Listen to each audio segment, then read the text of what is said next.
नमस्कार, मैं हूं मुशर्रफ पालवी और आप देख रहे हैं पब्लिक न्यूज। पब्लिक न्यूज के आइए इस विशेष कार्यक्रम चुनावी चर्चा में।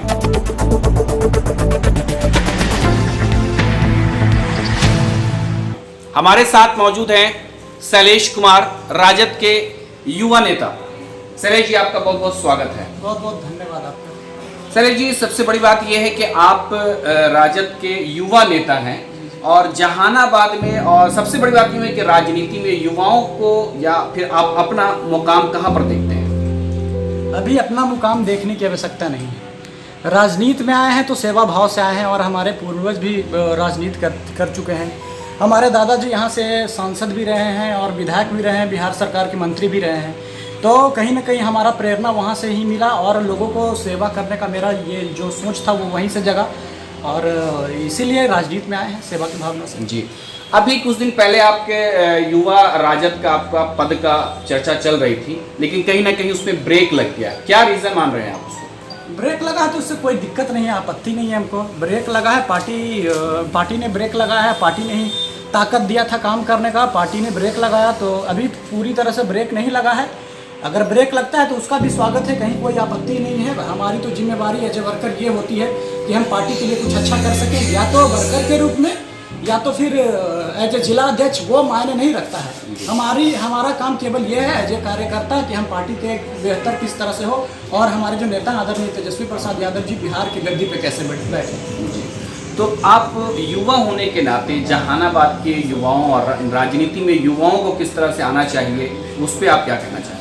राजनीति में हम शुरू से ही, हम जहाँ भी जाते हैं, अगर कहीं ना कहीं हमें भाषण देने का मौका मिलता है, लोगों के बीच में बोलने का, अपनी बातों को रखने का मौका मिलता है, तो हम मजबूती से इस बात को रखते हैं कि जब तक पढ़े लिखे लोग राजनीति में नहीं आएंगे तो ना ही बिहार का भला होने वाला है, ना ही इस देश का भला होने वाला है और ना ही विकास होने वाला है। इसलिए हमने हमेशा ये बात, अपनी बातों को मजबूती से रखा है कि युवा जो हैं, जो पढ़े लिखे समझदार युवा हैं, वो राजनीति में आए और राजनीति करें ताकि बिहार का और देश का विकास हो सके। देखा जाए तो आपकी जो पार्टी राजद है और अभी सरकार जदयू की एनडीए की चल रही है, आप नीतीश जी को क्या देख रहे हैं कि आने वाला जो चुनाव है उसमें नीतीश जी का क्या पोजीशन हो सकता है? नीतीश जी का देखिए सुपड़ा साफ होने वाला है। अब ये क्यों हम कह रहे हैं, कहने को तो एज ए विपक्ष हम हैं तो यही बात बोलेंगे, लेकिन उसका कारण है नीतीश कुमार जी सुशासन के नाम पे आए थे, विकास के नाम पे आए थे, लेकिन आज विकास का क्या स्थिति है, सुशासन की क्या स्थिति है और भ्रष्टाचार में जो है बिहार जो है पूरे भारत में दूसरे स्थान पे है। शिक्षा इंडेक्स जो नीति आयोग है केंद्र सरकार का, उसके रिपोर्ट के हिसाब से माना जाए तो बिहार जो है वो केवल झारखंड से ऊपर है, मतलब देश में उधर भी नीचे से दूसरे स्थान पे हम हैं। और जो शिक्षा व्यवस्था स्थान अच्छा नहीं है। कोरोना महामारी में आप देख रहे होंगे कि स्वास्थ्य व्यवस्था का क्या हाल है, किस तरह से लोग मर रहे हैं, लोगों को देखने वाला कोई नहीं है, डॉक्टर को पीपीई किट नहीं है। और जो जांच हो रहा है, हमने पूर्व में भी एक इंटरव्यू हुआ था तो उसमें बताने का काम किए थे कि केंद्र सरकार ने एक मापदंड तय किया है, एक विश्वसनीय जांच तय किया है। वो जांच है RT-PCR जांच। वो जांच हो नहीं रहा है, वो केवल 10% जांच हो रहा है। और जो जांच हो रहा है वो हो रहा है एंटीजन, जिसे मात्र स्क्रीनिंग माना जाता है। जैसे मान लिया डॉक्टर के पास आप गए तो डॉक्टर आपके हाथ को, नब्ज को पकड़ करके बताता है कि आपको ये बीमारी है, तो वो पूरा पुख्ता चीज़ नहीं है। जब तक आपका कोई ब्लड जांच नहीं हो जाता है, किसी प्रकार का जांच नहीं होता है, तब तक डॉक्टर केवल हाथ को, नब्ज को पकड़ करके ये नहीं बता सकते हैं कि लोगों को क्या हुआ है। तो एंटीजन जो टेस्ट है ठीक उसी प्रकार से है, तो उसमें भी पूरी तरह से धांधली और कोरोना में मतलब एक तरह से माना जाए तो जो जांच रिपोर्ट आ रहा है उसकी विश्वसनीयता पर ही सवाल, और केंद्र सरकार भी सवाल उठा रहा है। तो ऐसे में देखा जाए तो निश्चित रूप से बिहार सरकार जो है वो पीछे है। और जैसे शिक्षा का ही सवाल लिया जाए तो हम आपसे एक बात कहना चाहते थे और मीडिया के सभी साथियों से कहना चाहते हैं कि लालू प्रसाद यादव जी जो हमारे राष्ट्रीय अध्यक्ष हैं, उनको हमेशा कहीं ना कहीं इस मायने में बदनाम किया जाता है कि वो चारा घोटाले के आरोपी हैं। पता नहीं इसका सच क्या है, नहीं है, ये लोग आप या तो जानना नहीं चाहते हैं या सुनना नहीं चाहते हैं। 90 करोड़ का वो घोटाला है, लालू प्रसाद यादव जी पर आरोप है। ठीक है, मान लिया कि एक हद तक उसको हम मान लिया कि गलत मान भी लेते हैं अगर, तो उसके बाद निगेटिव पक्ष को लोग, मीडिया के लोग रखते हैं, लेकिन पॉजिटिव पक्ष जो है लालू प्रसाद यादव जी का, उसका कभी आप लोगों ने रखा नहीं। इसलिए आप लोगों से हमेशा हमारा ये एक शिकायत रहता है, शिकायत रहता है। आज आपके न्यूज़ चैनल के माध्यम से हम ये संदेश देना चाहेंगे कि लालू प्रसाद यादव जी जब 2004 से लेकर के 2009 तक जब सत्ता में थे, केंद्र में भी और केंद्र में हमारे गठबंधन से जो सरकार था, तो उसमें बिहार को 1,44,000 करोड़ रुपया दिलाने का काम किया था, स्पेशल पैकेज दिलाने का काम किया था। और साथ ही साथ 60,000 करोड़ रुपया कारखाना के नाम पर हमारे नेता ने दिलवाया था यहाँ। उसके बाद एज ए रेल मंत्री उन्होंने 95,000 करोड़ का रेलवे को मुनाफा दिलाया। जो रेलवे हमेशा घाटा का सौदा साबित होता था उसको प्रॉफिट करके दिखाया। ये बात, इन सभी बातों को कभी आपने रखा नहीं। अपने मुख्यमंत्री कार्यकाल के दौरान उन्होंने कई ऐसी योजनाएं दी, जैसे कि बिहार में 7 विश्वविद्यालय दिए शिक्षा के लिए, और उस समय जो शिक्षा के मामले में जो शिक्षक जो बहाल किए गए उनकी गुणवत्ता और आज के शिक्षक की गुणवत्ता पर आप भी प्रश्न चिन्ह उठा सकते हैं। और आप जानते हैं कि आज के शिक्षकों और पूर्व के शिक्षकों जो जिन्हें लालू प्रसाद यादव जी के कार्यकाल के दौरान ये किया गया था, वो उनके में कितनी अंतर है।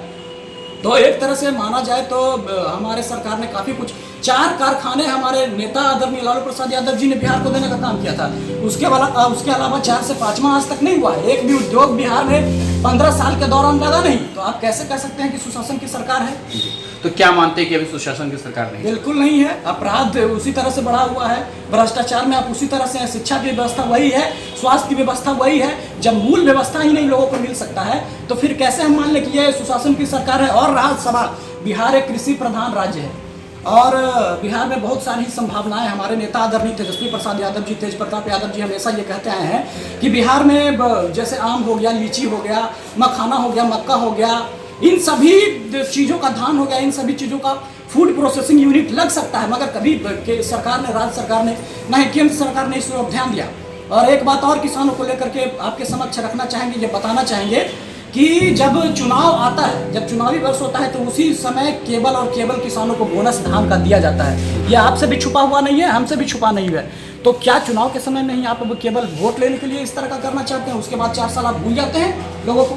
चलिए चलते चलते आखिरी में आप एक सवाल आपसे, क्योंकि जहानाबाद से है और जहानाबाद के, तो क्या जहानाबाद में अभी कोरोना के दौर में जो चेक हो रहा है लोगों का ये कोरोना वायरस का, तो क्या वो सही है या गलत? आपने बिल्कुल प्रश्न पूछा। हमने पूर्व में भी बताया कि जो जांच हो रहा है, जैसे कि अभी स्वास्थ्य विभाग का एक रिपोर्ट आया, स्वास्थ्य मंत्रालय का, बिहार सरकार के मंत्रालय का, कि हम लोग पहले जैसे प्रतिदिन, आज से 10 दिन पहले लगभग 10,000 टेस्ट हो रहा था, और आज रिपोर्ट आ रहा है कि लगभग 1 लाख टेस्ट हम प्रतिदिन कर रहे हैं। जब 10,000 टेस्ट हो रहा था तो 3,000 कोरोना पॉजिटिव मिल रहे थे, और आज जब 1 लाख जांच हो रहा है तो आज भी 3,000 से 3,500 जांच हो रहा है। तो क्या आप बताइए, इस जांच को आप सही मानते हैं? प्रश्न आपसे है कि जब 10,000 जांच हुआ तो भी 3,000 ही, और जब 1 लाख जांच हुआ तो 3,000 से 3,500 ही कोरोना। तो क्या ये आंकड़ा का गेम कुछ पूरी तरह से हेरफेर किया गया है? और साथ ही साथ ये भी बताना चाहेंगे कि नीतीश कुमार जी बहुत स्वास्थ्य व्यवस्था की बात करते हैं, तो हम ये नहीं कर रहे हैं। वर्ल्ड हेल्थ ऑर्गेनाइजेशन WHO ने ये साफ साफ कहा कि बिहार को 1 लाख डॉक्टर की आवश्यकता है, लेकिन बिहार में डॉक्टर कितने हैं? 6830।